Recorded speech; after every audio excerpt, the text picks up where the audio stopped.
What's up, YouTube? It's your boy Sanchez 405 coming at you. It's on the Warpath. If you're new to the channel, make sure you click the subscribe button, hit the bell so you get notifications anytime there's new content, and always like, comment, share this video out because we got another good one here. The man, the myth, the legend, the host of the Al Galdi podcast, Mr. Al Galdi. Al, how you doing, man? I'm doing well. Appreciate you having me on very much. I appreciate you too. And y'all check out his podcast. He's on episode 5 now, and I believe, and it's a pretty good one today. You're ranking, I think right now, yesterday you said you were ranked 13th in North American sports podcasts. Is that right? Yeah, U.S. sports podcasts, number 13 on the Apple podcast ranking. So really appreciative of that. The feedback's been great.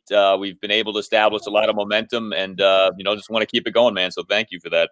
Absolutely. And we'll jump right into it. And probably the biggest news of the week so far has been Mr. Alex Smith himself in his GQ interview. Yeah. And it looks like a lot of people have taken this and ran with it from the team mishandled everything with him. And now he's taking his wounds and everything. So my first question to you is, what were your thoughts when you read the articles and your overall thoughts on his comments?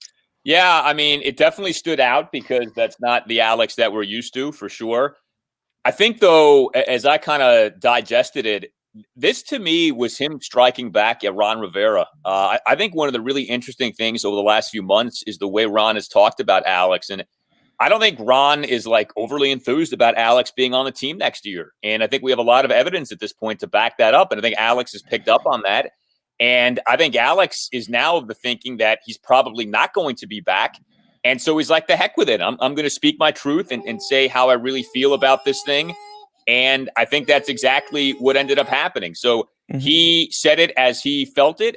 And I don't think he expects to be back. And I don't think he's going to be back. And I actually think his comments are going to help to grease the skids of his departure. Yeah, absolutely. And I kind of thought this was interesting that Alex Smith got you to the point to get you to Philadelphia to contend for the NFC East and then go play the Buccaneers in the first round of the playoffs.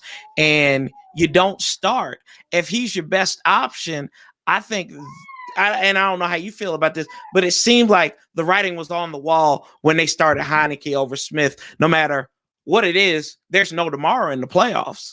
Yeah, I mean, I think they didn't think he was healthy enough to play. I think he may have disagreed, but he wasn't looking great as the season went on, that's for sure.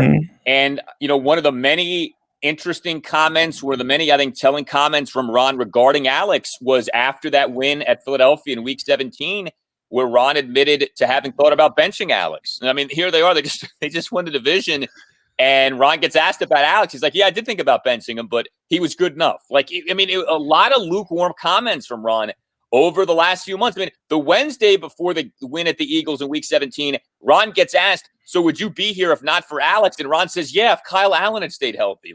There's just been a lot of this stuff adding up. So I think Alex, he's not dumb. He's heard this stuff. He's heard of this stuff. And I think this was kind of his shot back where, at GQ, he's like, yeah, they all counted me out. They didn't want me here, and I proved them all wrong. So I think that's a big part of it. The other thing, too, about the Alex injury as the season went on, and I don't know how much this plays into the comments of GQ, but, it wasn't what we were told it was. And that's another kind of intriguing aspect to this, that they kept calling it a right calf injury. Alex has referred to it as a bone contusion. I mean, I don't know. Why did they keep calling it a right calf injury if it was something to do with the bone? Right. That just seems kind of weird to me. They downplayed it, I guess, in terms of the labeling, but clearly it was more than just like a calf strain because he ended up missing so much time. So I think that's kind of odd with all this. And I don't know that it necessarily enters into the tension between Alex and Ron, but I think that is something to keep in mind. Ever since the season ended, we've been told that the injury was essentially anything but a right calf injury. And so I would wonder about that. If I think there's maybe some more work that needs to be done on that. The other thing, too, is in the NFL, you're not supposed to lie about injuries. You can get in a lot of trouble for that. If you say an injury is something that it isn't or anything like that. So I'm not hoping Washington gets in trouble for that. But I think, I don't know, that's just something to think about where there was always a lot of mystery with that injury. It wasn't what we were told it was. And that maybe somehow, some way is impacting what's going on here. Yeah, you bring up an interesting point there with Ron's comments and everything. And the back when you were on the team 980 and everything, you were one of the I guess the flagship leaders of Late Night with Ron. You coined it. Yeah. Still, once we're off, I need to get so I can make a copy of that. So I can get it to you, and I'll put it up here prominently. But Ron's comments, it just seems like over the course of the season, they were, I guess you would say, not very coherent. They were very incoherent. And this is just another scene of it late in the season with Alex Smith. But you talk about with Dwayne and that handling of him and everything about, is he not going to be benched? Is he going to be benched? I mean, so as far as you think this is gamesmanship with him kind of learning the DC media, or do you really think this has always been the Ron Rivera that was down there in Carolina? Because you never really heard that stuff coming out of Carolina. Yeah, I mean, there was some mixed messaging, and to Ron's credit, as the season went on, he did address that, and he admitted to it, which I thought was a really good press conference when he did that, when he was like, yeah, I have been guilty of some mixed messaging, and, he tried to explain that, and so I give him a lot of credit for that. I don't really kill him for the Dwayne Haskins stuff. I think he was really mad at Dwayne because Dwayne let him down and the team down with his behavior off the field in terms of not putting in the time and not preparing properly. And so I think when Ron benched Dwayne, he was trying to be nice about it and say, we're going to try to win the division here. And it's not Dwayne's fault because he didn't have a full off season, where the reasoning for the benching was a lot more simple than that. It was, I'm pissed at the guy. He's not held up his end of the bargain. It's not like his play has been good enough to warrant him not having held up his end of the bargain. And I'm kind of done with the kid. He wasn't going to say that publicly. So I can't understand some of the mixed messaging when it comes to that. Some of the other stuff, though, I mean, like when he tried to explain going for 2 in that Giants game, I don't know. I thought that was kind of bad. So there was some stuff like that. But at the end of the day, I look at, all right, what kind of a job did he do with the team this past year? And he did a really good job. The defense was drastically improved, even though it didn't play very well in the playoff game. The team went from looking like it had no chance at having any kind of a competitive season to obviously winning the division. And I know it was a really bad division, but still, they rallied down the stretch. They get to 7-9. And the offense did improve. I mean, once they benched Dwayne, no, the offense was not lights out, but they did become a lot better on third downs. They did become at least passable. And while the offense needs to take a giant step forward next year, I do think you can look at the season and say benching Dwayne was a turning point, and things did get better from that point. So, especially when you're throwing, of course, the guy dealt with cancer and, you're dealing with a pandemic, and the team did such a great job with the pandemic, just 2 guys being put on a COVID-19 list the whole year. I can kind of forgive and excuse the mixed messaging. Hopefully Ron learned a few lessons from that, and we have less of that next season. Well, you kind of answered one of my questions already about a turning point. So I'll go to from your first full episode back on Tuesday. You gave out your quarterback commandments, and I know you're big. You were big on Matt Stafford. So with the remaining quarterbacks in this competition, who's out there on the market, who are you looking at that can come in here, plug it in? Are you going big, or do you want to save some money and maybe bring in some free agents and help that quarterback out? So are you going above average, high price, or maybe some guy who's in the middle of the road, a la maybe a Mariota who might get released by the Raiders here pretty soon? I would prefer, and all this depends on what Ron and Scott and Marty and Martin think of these guys, but I really would prefer they draft someone who they like, who they believe has real upside. I'm not enthused really about any of these likely available veteran quarterbacks. I'm assuming, you're not getting Deshaun Watson, you're not getting Derek Carr, you're not getting Russell Wilson. I'm assuming you are talking about the Mariotas and the Darnolds and the Daltons and the Fitzpatricks. And if they really feel like, okay, Mariota is this untapped talent and we can have a Ryan Tannehill-like turnaround with him here, I'm all for it. Like, I'm open to just about anything. But on the surface, just knowing what we know, I don't know how you can look at any of these people and be like, that's the guy. So I really would prefer that they like someone in the draft. They don't have to do anything ridiculous to get that person, i.e., maybe they trade up from 19 to 15 to take a Trey Lance. They're not going to go from 19 to 2 to take Justin Fields or anything like that. But I would really prefer for that to happen. Now, if they don't like any of these quarterbacks realistically available to them in the draft, like if they think it's Trevor Lawrence and Zach Wilson, and then there's a big drop-off, or Lawrence, Wilson, and Fields, and then there's a big drop-off, and they don't want to just spend a pick on a quarterback to spend a pick, then yeah, like if you want to do the thing of signing Mariota when he gets released, assuming he is, or trading for Darnold if you feel like there's upside there, I'm open to that. I would prefer a younger guy. I think someone like a Ryan Fitzpatrick would be fun, but I don't really see that as a road to anywhere truly meaningful. So I would kind of prefer, okay, make the trade for Darnold. You feel like there are some things you can really work with there, and let's see what you have. But I tell you what, whoever they bring in, I want an open competition this August. I don't want anything handed to anyone. That was one of the real mistakes Ron made last summer, and to his credit, he's admitted to that. But there really should be a good faith, wide open competition. Taylor Heineke versus Kyle Allen versus whoever else is brought in, and just may the best man win. I think it's as simple as that. Let these guys battle it out. Let's see who is the best, and let's move forward that way. I don't think anyone should be anointed with anything this offseason. So you're not in favor of cracking open a green bottle just yet. So,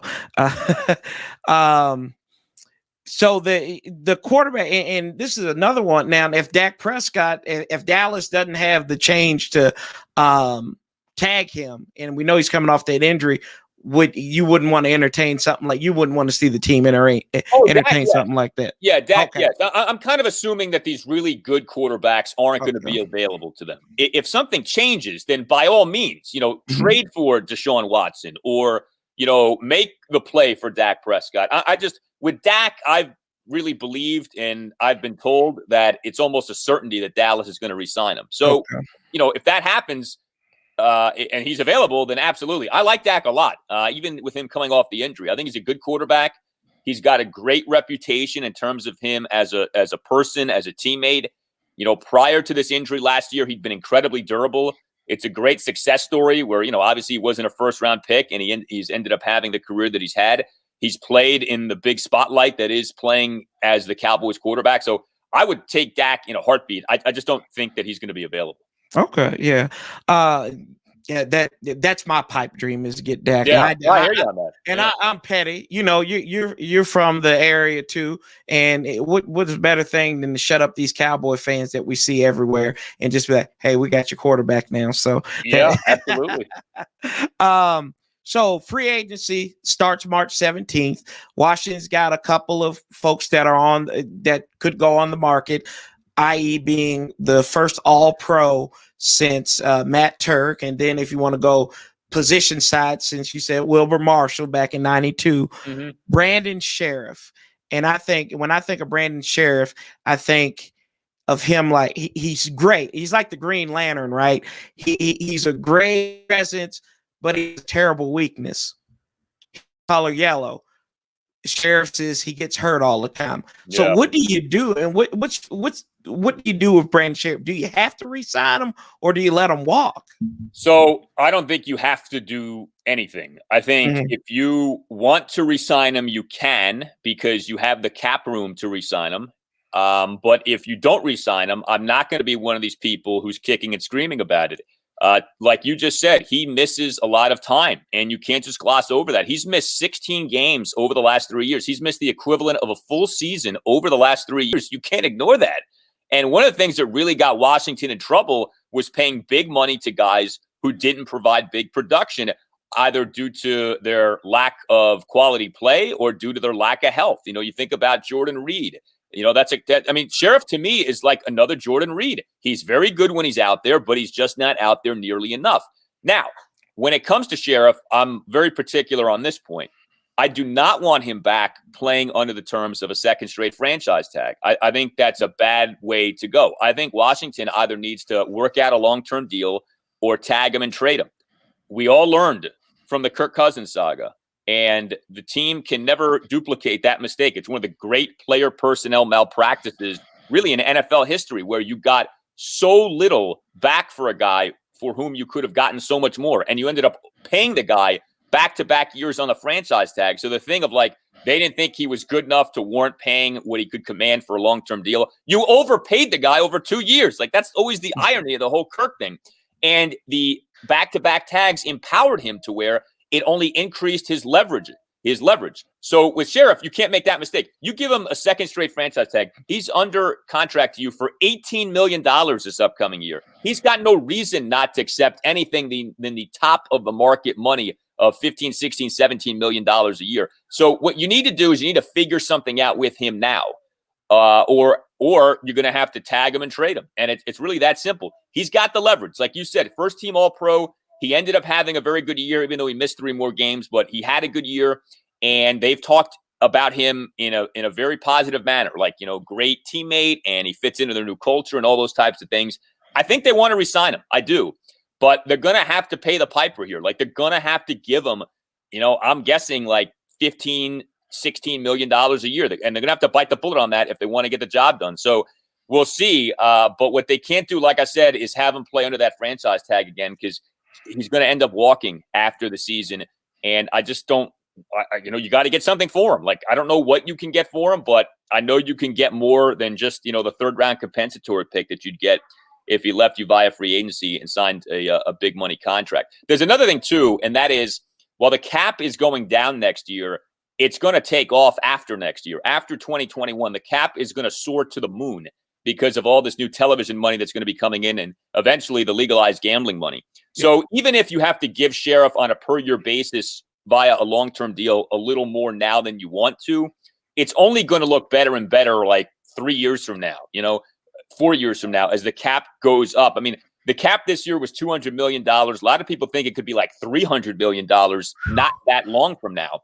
So if you have Sheriff on a 5-year deal, what may seem like a lot of money now is not going to seem nearly as onerous just a few years from now. So I think Washington has to be looking at it that way. So long as Sheriff continues to be a good guard, he'll end up being worth this, say, $16 million a year. You have to pay him. So I think that needs to be taken into account too.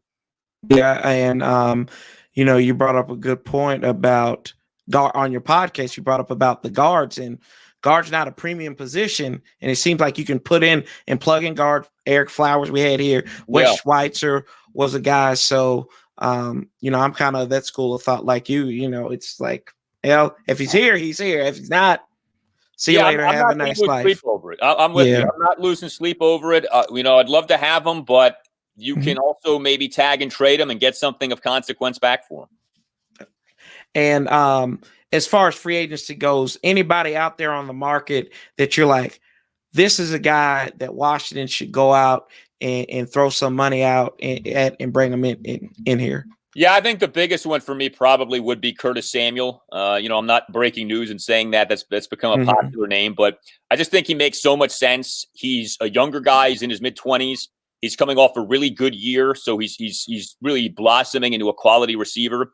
He's someone who so many people in the organization know. So if they go after him, that they believe that if they give him free agent dollars, he's not going to not hold up his end of the bargain. Like, he's not a bad dude or a bad person. I mean, Ron Rivera has worked with him. Scott Turner's worked with Samuel.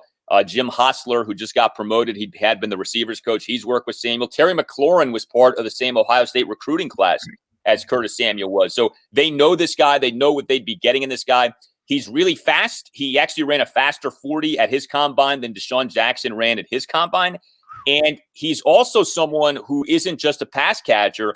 He's an effective ball carrier. He's done quite a bit in terms of rushing yards, rushing touchdowns over his 4 seasons with the Panthers. So he offers that position flex that we know Ron Rivera likes a lot. And the other thing, too, with Samuel is, he's going to cost you real money, but it's not going to be like what they had to offer Amari Cooper. And Cooper obviously turned him down anyway. But, you're going to have to give – to me, it'd be like Kendall Fuller. Like, it's real money, but it's not, incredible money. It's not gargantuan money. So I just think it makes so much sense. They do need help at receiver. Nothing matters more than upgrading quarterback. But one thing we did see in 2020 was, like a guy like Cam Sims, he flashes and you want him on your team, but he's not a number 2. Like, there are too many drops. There's an inconsistency with him. Steven Sims obviously did not have a very good year. So you need someone to complement Terry. I think Curtis Samuel could do that really well. And Yeah, I think Samuels is a good guy to focus on there, and I guess going back to the draft here, and there's key. You talked about quarterback in the first round. Ron and Jack, they've got to be looking for their linebacker of the future. Yeah. And I don't know if you've seen any of these linebackers in this draft class. Is there one that kind of maybe sticks out to you? It's like, this guy could make it happen here in DC. I can't say one jumps out. I think it's really particular what they're going to be looking for. They need someone with speed. They need someone, obviously, who's a reliable tackler. They need someone who can stand out really in pass coverage, because we all know that's been such an issue for so long, covering the tight end. So they need to get someone good. And I don't – look, if that person's available to them, I'd have no problem spending a first-round pick on that person. But that is very clearly the number one area in need of upgrade in terms of that defense. Like if the defense is going to take that next step, they've got to try to find, their version of Luke Kuechly here. And that's not easy to do. I recognize that. So I don't know that we can just say, okay, this offseason, they got to find their Kuechly and they got to go out and do that. That's not, it's like saying you got to find your franchise quarterback. You certainly try, but those guys are not always easy to find. You love Cole Holcomb. I thought he had a really nice year, and so you feel good about him. John Bostic was up and down. Kevin Pierre-Louis was up and down. They have their moments, and it's not like, to me, they shouldn't be back, but they shouldn't be back as starters. In a perfect world on a great defense, your starters next year are Holcomb and two other people who you really like and really are bullish on. And so they have to find, you really think about it, it's not just one linebacker. They probably got to find a couple of guys who they feel are starting caliber. That got to get that linebacker situation under control. And I kind of move off the field now, and then we move to the Death Star and everything. And the Amazon King, Jeff Bezos, is doing his due diligence, it looks like. And you had a great interview with AJ Perez on this subject. But does that give you intrigue? Like, these could be the waning months, years for Dan Snyder in the long run? I don't have a real belief that Dan is not going to be the majority owner anytime soon. I think the stuff about the Beth Wilkinson investigation, look, we don't know what's going to come of that, but I still kind of feel like whatever does come of it, it's not going to be so bad to where he's forced to sell the team. Mm-hmm. Adam Schefter many months ago reported that there was no expectation that Dan is ultimately going to be made to force to sell the team. So, and that can change. I mean, I'll grant you that, but I kind of feel like whatever comes out, they'll get a heavy fine. Maybe they lose some kind of draft choice. Although I know some people say, what if they lose their first round pick? I don't think that's going to happen. I think maybe it would be a third round or something like that. But again, we'll see. We don't know what's going to come of it. So you got to say, all right, if Dan's ever going to not be the majority owner, it's going to be because he willingly sells the team. And there's been no sign of that. So I think with Bezos, the realistic possibility here is that he becomes the minority owner, that he buys out the 40% that's currently owned by Robert Rothman, Dwight Schrute, and Fred Smith. And I do think that's very possible. Look, Jeff Bezos has established real ties to the Washington, D.C. area, bought a home here. He obviously bought the Washington Post. He's obviously setting up the second headquarters for Amazon in Virginia. There's a lot to look at to say, he's establishing a footprint in the nation's capital. He has cozied up to NFL owners, Bezos has, and supposedly one of those owners is Dan Snyder. So I think it's very possible that Bezos ends up buying out the three minority guys. The whole ownership situation does seem to be moving rather slowly, and it's obviously really complicated by this defamation lawsuit by Dan and this accusation of Shar and perhaps now Bruce Allen having partaken in this smear campaign of Dan Snyder. So I don't know how soon this would go through to where Bezos ends up buying up the 40%, but the NFL would love to have him as an owner. Oh, yeah. And I think if I'm Dan Snyder, I would want Bezos as my minority owner for a couple of different reasons. I mean, Bezos, by and large, has a high public approval rating. Bezos, of course, owns the Post, which for years has just crushed the Danny. So you would think maybe this helps the Danny get some better pub. I mean, I know reporters aren't that fickle, but maybe in Danny's mind, he's like, why don't I bring the enemy onto my side and see how things work out that way? And, Danny, we know, doesn't like to talk publicly, and sometimes it looks like maybe even gets a little nervous talking publicly. Bezos can be I mean, Bezos talks publicly all the time. So, Bezos could speak for ownership. Bezos could maybe stand side by side with Danny and they could speak together. I could see that being something that is encouraging to Dan and maybe is a selling point to bringing Bezos on board. But there's a lot to like about Jeff Bezos as an NFL owner, especially if you are the NFL. And I can't really come up with a good reason for him not to end up buying out Shaw, Rothman, and Smith. I just don't know how quickly that would happen. But we know he's got the money. Like, there's no price too high. And that's another thing, too. Danny can probably name his price for the minority shares. Bezos will pay that price, and that's only going to increase the value of the Washington football team as a whole. Yeah, and I think a lot of people don't realize about Dan Snyder is a lot of his net income, net wealth is really invested in the team and assets with the team. It's not liquid. It's really just that hard. The stadium is under them and everything. So I think that would be great. And if you can order Amazon and you can get it Prime right there at Prime Stadium in Landover. Right. So, and then another thing that was brought up that some of the lawyers were talking. Not the lawyers, but one of the minority owners, and I don't remember who it was. Might have been the Moog was talking to Bruce Allen. Right. And what of a turn of events in this is that Bruce, for the longest time, was the guy, the face, was his partner. We've heard in these crazy stories that he would take any bullet for Dan, and now it's just like, wow. So what do you think about Bruce just kind of turning the flip of the coin on Dan? Yeah, on the one hand, it's a stunner because obviously Bruce was employed by Dan for a decade and Bruce was Dan's right-hand man for a decade, and Dan inexplicably stuck with Bruce for a decade.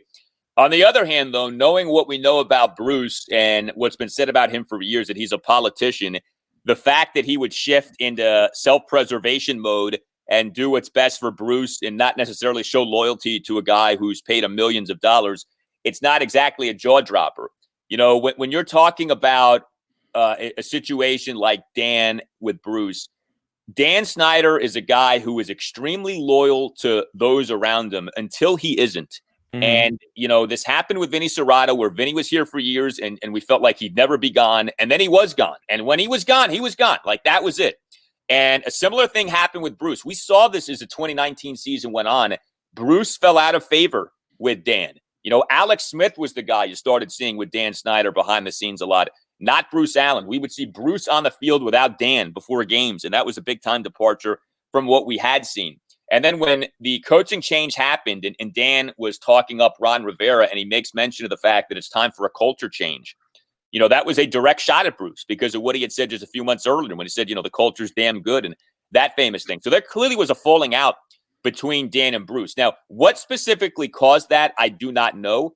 But the fact that in these court documents, it is alleged from Team Dan that Bruce was a part of this smear campaign, there obviously was a real falling out between them. Like, it's not just that Dan fired Bruce, it's that there were real hurt feelings between the two. How exactly it started, we don't know. You brought up John Moog, too. That's another interesting aspect of all this. And AJ Perez of frontofficesports.com talked about this on my podcast this week. Moog and Bruce go back years. There is a relationship there. So that's another intriguing part of all this, that it's not like these guys just started exchanging all these phone calls and text messages and, got to know each other. They knew each other. And so you wonder about that. See, there's a lot to this ownership situation. We still don't know. Where did it turn between Dan and the three minority owners? Because that's another fascinating item with all this. For years, Dan was tight with these three minority guys. It's been said Dan looked up to Fred Smith. And then Fred Smith turned on Dan last summer when FedEx put out that statement saying you got to change the name. So, you think about it with Dan, a lot of people have turned on him here. Fred Smith, Dwight Shaw, Robert Rothman, Bruce Allen. What exactly caused all this? Where exactly is all this coming from? What is all of this rooted in? That's a big part of the ownership situation that we have yet to uncover. And I can't wait till we find out. And I feel like we will find out. But there's a timeline that we have to put together of when exactly did all this go down? How did this go down? Because it really is significant. The parties involved, the way things were, and now the way things are. It's very different. And out of all the things going on with the team, and there's so much going on with the team, right? Whether it's the name, whether it's the, obviously what's happened on the field with the football team, with the sexual harassment scandal, it's this ownership situation that might end up being the most significant, the most important. I mean, who owns your team matters. We've all learned that as Washington football team fans. And what's going to end up happening with the ownership situation and why the things that are happening. I think those answers matter a lot. Yeah. And you bring up the name change and everything, and there was kind of back in July about that Fred Smith was the guy who was like, yeah, you're going to shaft me. I'm going to use my entity at FedEx to get you back. So, and on the team name, do you like the Washington football team, or do you want another name, or it's just like, just win? I don't care. Well, they got to pick a name. I'm not a believer in sticking with Washington football team permanently. I'm not a believer in like Washington Football Club or FC Washington or anything like that. You got to pick a name, okay? You can't punt on having a name. Football team is not a name. So I don't mind them taking their time. I don't mind Washington football team as the temporary name, even for another season. That's fine. But at some point, they do have to pick a lane and go with it. So there is no obvious slam dunk choice. I think every choice is flawed in its own way. I'm not against, though, the Red Wolves thing. I think Red Wolves actually makes a lot of sense. It's not like some random name from a standpoint of there are area ties to Red Wolves. There's a military tie to Red Wolves. You could do HTTR with Red Wolves. So I think there's a lot to like about that. I know they wanted Warriors. I think that was Dan's initial pick, Washington Warriors. I think there were some copyright / legality issues with that. It doesn't mean it still can't happen. I don't hate Warriors, but of course we already have a Warriors in the NBA, so it's not necessarily unique. So, you can pick a nit with basically every meaningful suggestion that's been out there in terms of the name. What you said, though, is so true. They just have to win, okay? Right. We'll get used to the name. Teams change names, and initially we're like, oh, we'll never get used to this. And then you end up getting used to it a lot quicker than you ever thought you would. So to me, pick a name, take your time, get it right, but ultimately win. And you do that, and I think we'll all get used to whatever it is. I am thrilled, by the way, they are keeping burgundy and gold. I think that matters a lot, and I think that's 100% the right call. I mean, that's half of my wardrobe, man. So I'm right there with you. So that's my podcast logo. Yeah, exactly. That's right. It sure is. Yeah. But Al, I appreciate you so much for doing your quick response when I emailed you and everything. And I hope maybe in the future we can get back together and talk about the team, and eventually we'll be celebrating some more wins, and good luck to you. Do you have any other projects outside of the podcast you want to talk about? That's the big one right now, but I really appreciate you having me on, and I'll come back anytime, man. All right. I appreciate you. Ladies and gentlemen, this is Al Galdi. As always, I'm Sanchez 405. I'll be talking to you real soon. Love, peace, and hell. We're out.